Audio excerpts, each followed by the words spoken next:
Cole Maisek may panawagan sa PBA. Ito nga ang si Cole Maisek mga chong. Ano nga ba yung plano ng Ginebra kay Sunny Steel ngayong conference? Maraming Barangay Ginebra fans ang nagtatanong, bakit parang unti-unti nang nawawala sa rotation ni Coach Tim Cone si Sunny Steel? Ito nga si Sunny Steel mga chong ay ang isa sa mga player ng Ginebra na talagang gustong-gusto ng maraming Ginebra fans.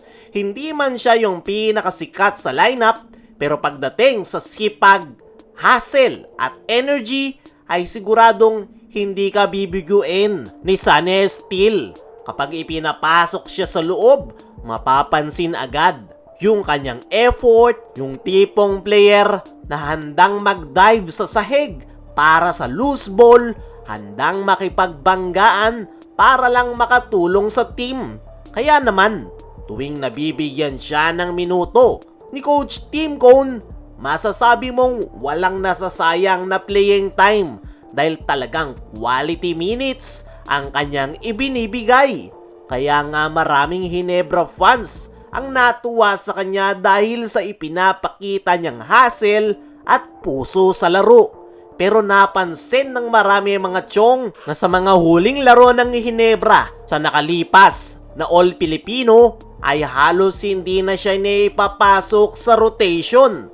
Kaya naman ang tanong ng maraming Ginebra fans ngayon, ano nga ba yung plano ng Ginebra kay Sunny Steel ngayong conference? Sa totoo lang mga chong, mukhang magiging mas mahirap para kay Sunny Steel na makakuha ng mas maraming minuto sa lineup ngayon ng Ginebra. At isa sa dahilan ay yung presence ng kanilang import na si Justin Brownlee. Alam naman natin na si Brownlee yung pinaka main guy ng Barangay Ginebra tuwing import conference. Napakalaking minuto nga ng inilalaro nito every game. At dahil pareha sila ng posisyon ni Sunny Steel, natural lang na mas mababawasan ng pagkakataon ni Sunny Steel na maipasok sa rotation. Pero hindi ibig sabihin nito na wala ng role si Sunny Steel sa Ginebra.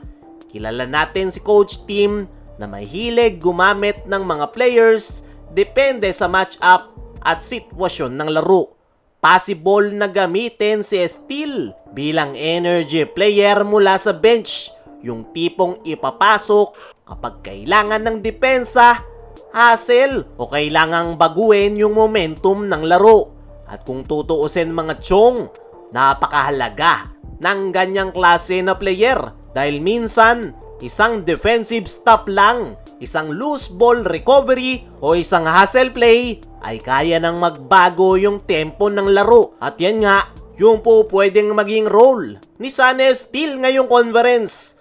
Bukod pa dyan, hindi rin natin masasabi kung ano yung maaaring mangyari sa buong conference. Wag naman sanang may injury o foul trouble ay malamang doon maipapasok si Sunny Steel. At kung mabibigyan ito ng playing time ni Coach Tim Cone, ay sigurado naman na quality minutes yung isusukli sa kanya ni Steel dahil nagawa niya yan last conference. Para naman sa maraming Ginebra fans, ang gusto lang naman nila ay mabigyan ng fair chance si Sunny Steel dahil naniniwala nga yung karamihan na malaki talaga yung potensyal ni Steel. Kung mabibigyan lang siya ng mas malaking playing time at mabigyan ng tiwala, ay mas lalo pa nating makikita kung ano pa talaga yung mga kaya niyang gawin sa Ginebra. Kaya ngayong paparating na mga laro ng Ginebra ngayong conference, isa sa inaabangan ng mga fans ay kung mabibigyan ba ng pagkakataon si Sunny Steel at muling may ibabalik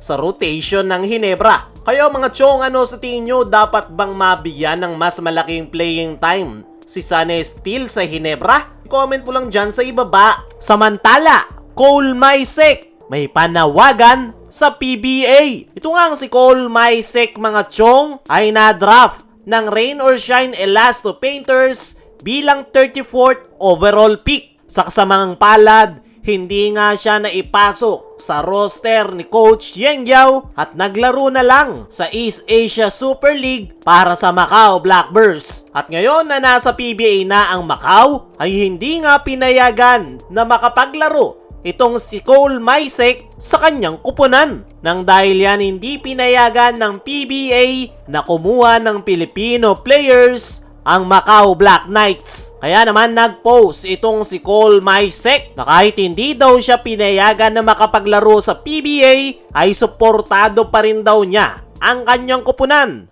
na Macau Black Knights. Pangarap daw talaga niya na makapaglaro sa PBA at gagawin niya nga daw ang lahat para matupad yan. Para sa akin mga chong ay sana payagan ng PBA na makapaglaro itong si Cole Maisek sa Macau Black Knights dahil sayang yung talent ng nasabing player at wala namang kupunan sa PBA si Cole Maisek. Kaya mga chong, ano ang masasabi nyo na hindi pinayagan ng PBA yung mga Filipino players gaya ni Cole Maisek na makapaglaro sa Macau Black Knights? Ano rin yung masasabi nyo sa plano ng Hinebra kay Sunny Steel?